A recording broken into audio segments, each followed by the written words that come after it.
In response to a brick, Israel has responded with a stone. Indeed, this is a bold assertion. Israel is able to deter threats because it has strong armed forces, cutting-edge technology, and the backing of Western countries. Where will Israel finally draw the line?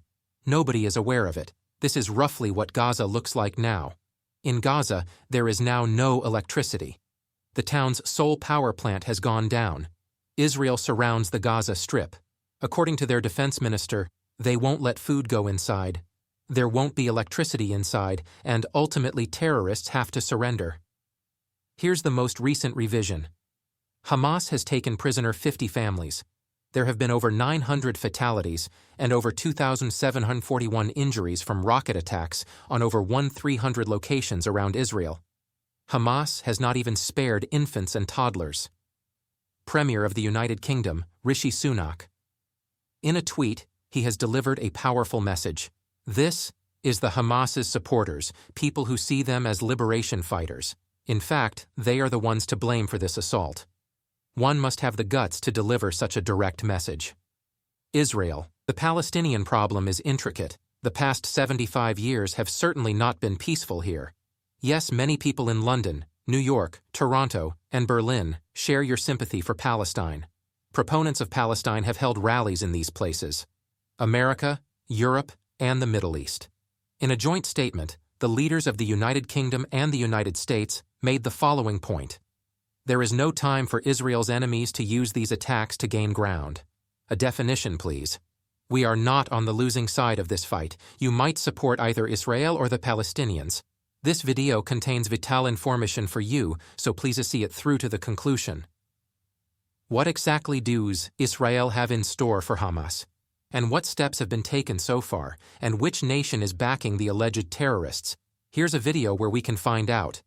As I always say, your view is just as valid as mine, and I value yours. If you agree with me, that's awesome. If not, feel free to respectfully disagree with me in the comments. Time for an update then. Since October 7th, many things have altered, the most notable being Israel's shift from a defensive to an offensive stance.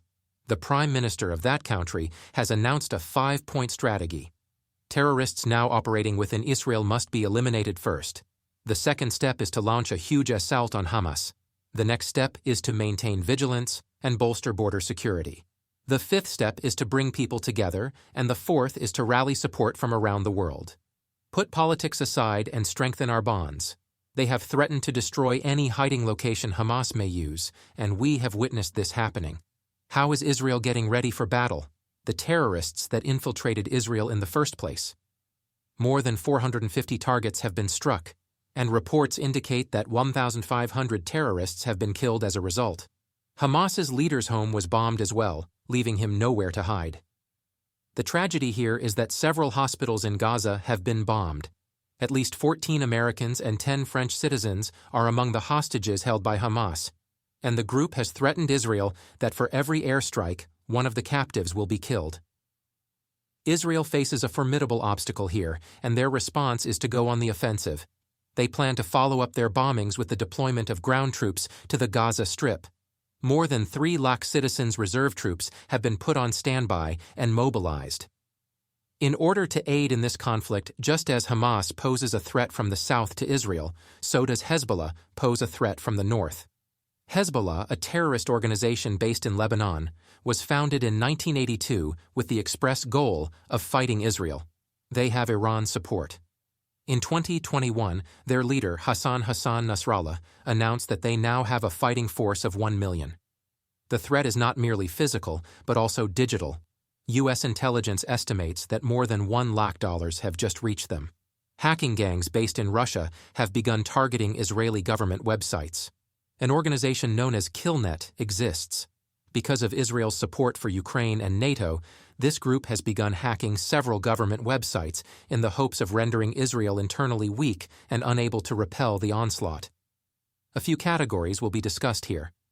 Iran is only one example of a country that publicly backs Hamas. Iran has been a staunch ally of Hamas, and their president recently spoke with the group's top official. Qatar has issued a formal statement saying that it holds Israel responsible for this excavation, despite claims to the contrary from the United States. Department of Defense on Iran's assistance of Hamas and Hezbollah. So even Qatar backs Hamas now, not immediately, but eventually. To maintain aid to Palestine, Norway has urged the international community, but the most significant comment has come from Saudi Arabia. Where MBS has declared Saudi Arabia's support for Palestine, indeed, this is a monumental achievement for Hamas. Despite such a massive assault, they have the support of two major Middle Eastern states, Iran and Saudi Arabia. They are on their side, which is why the international community's message of support is crucial. As of right now, just Hamas and Israel are involved in this conflict. But soon, the flames of this battle could engulf the entire region of the Middle East. The potential for additional players to engage in this war, either directly or via proxy, is a very hazardous one. And it bodes ill for the stability of the Middle East in the years to come. There will be new alliances made and old relationships renewed, and it is possible that in this multipolar world, the entire Middle East may unite and become a more powerful voice as a result of this one episode. Hamas could lose physically, but even if they don't, they'll still come out on top. But how did Israel have such a major intelligence failure? Iron Dome, Israel's cutting-edge defensive system, is discussed in this video, along with the fact that not one but 3 intelligence agencies are responsible for keeping the Jewish state safe. Despite all of our best efforts, how were these attacks successful? It's been speculated that Hamas has been successfully tricking Israel for the previous 2 years. They receive aid money from Doha, which is then used to confuse them in the name of peace. The Israeli government issues employment permits to residents of Gaza. It's possible, though. It's not always possible to trust them. Because Hamas has educated over 1,000 terrorists in the past 2 years, Israel has shifted its attention to the West Bank. They expected Hamas to put its attention squarely on running Gaza today. Aside from Israel, this was Israel's mistake a week before the strike. They won't make the same mistake again. A retired major general had issued a warning to Israel in the form of newspaper articles, which states that Israel is unprepared and that Hamas has threatened to penetrate Israeli settlements in the south by foot. The vulnerabilities in their barricades and fences were exploited by Hamas, as the ex-general had warned. He also recommended creating warlike trenches in southern Israel and teaching every Israeli citizen under the age of 70 how to wield a rifle for self-defense. It was Israel's biggest blunder that they failed to recognize this. Hamas's training of terrorists was overlooked, and attention was diverted away from South Israel. They erred in these ways. Both Israel and Palestine are going through a difficult period at the moment. West Bank violence is rising. Israel's parliament has approved some contentious regulations, which have angered the country's security forces. Hamas saw this as an opportunity to launch an attack on the Jewish state. While he may have believed Israel to be internally weak, recent events have shown him otherwise, that no danger should be taken lightly, following such bloodshed. False Hamas wants a ceasefire with Israel. I'm not sure how you feel, but I think it's too late for a ceasefire now. There is only one option left for Hamas now, and I believe that the fate of all innocent people depends on it: surrender. Because in every region where terrorism occurs, Gaza, the West Bank, Israel, only civilians pay the ultimate price. It's as simple as that. No matter what faith you practice, it's as simple as that. Israel has taught us something important about this situation. War is fought not just with guns, but also with knowledge. Who is on the receiving end and who is the perpetrator? The world needs to hear this, and Israel has already won this round. Twitter, along with live updates, became a key medium for ground reporting by Israeli citizens, the Israeli government, and the Israeli Defense Forces. They made their opinions public as well. Perspective is crucial during times of conflict. Only with the appropriate viewpoint can international support be developed. Until then, the hunter will always be the hero in the lion's tails. Israel already knows this. They said this damaged Jews more than the Holocaust itself. The media referred to it as Israel's 9/11. And they drew parallels between Hamas and ISIS. They have proven that Hamas is a terrorist group, hence any actions taken by them are completely without reason.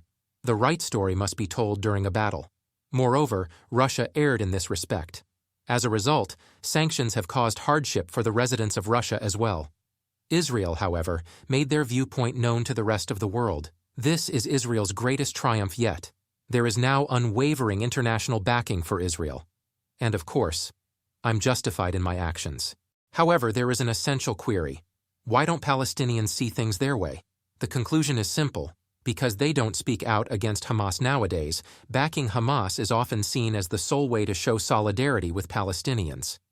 In today's political climate, backing Palestine automatically means backing Hamas. Thus, when Israel fires 5,000 rockets, even before Israel takes any action, protests have begun immediately around the world.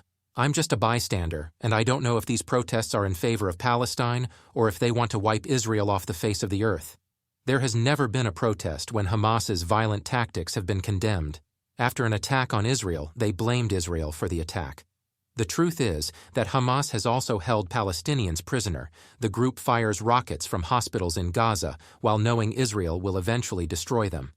Who is Palestine's true enemy? Is a question worth considering, Hamas or Israel? People who criticize Israel need to ask themselves this one question. Without acknowledging this, peace in the Middle East is impossible 100%, and Israel's reaction is extreme. Israel had no other choice. How else should they respond, if not this? In what way could you reasonably respond? A terrorist organization that has been in operation for the past 3 decades? How can we best handle them? To what extent can their civilization be protected against them? Just the Gaza Strip and the West Bank aren't what Hamas wants. Hamas's goal is to destroy Israel. They plan to exterminate all Israeli Jews.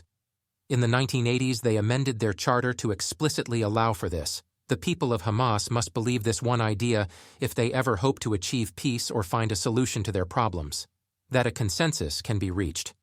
A common question in times of conflict is, who do you support, Palestine or Israel? This is a really dumb question now, in my opinion. For the simple reason that this is not a World Cup final with 2 teams vying for a coveted title. This is a war, and we must always fight on the side of humanity.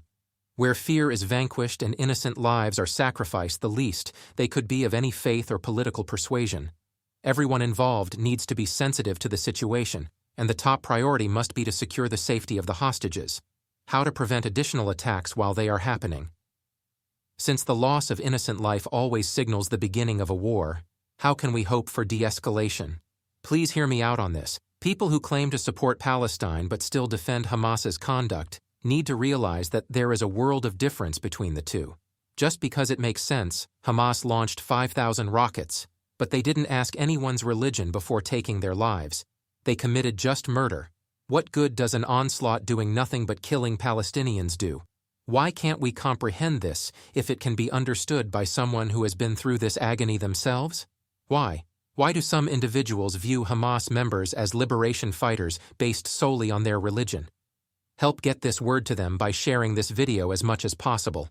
Perhaps this helps them see the light. My video productions on related subjects will continue. Simply put, you need to know the truth. Because we don't have to turn into an echo chamber, I used the story of a Palestinian Muslim as an example to close this film. To prevent people from developing terrorist sympathies, we must all broaden our horizons. It means a lot to me that you shared this vital information with me.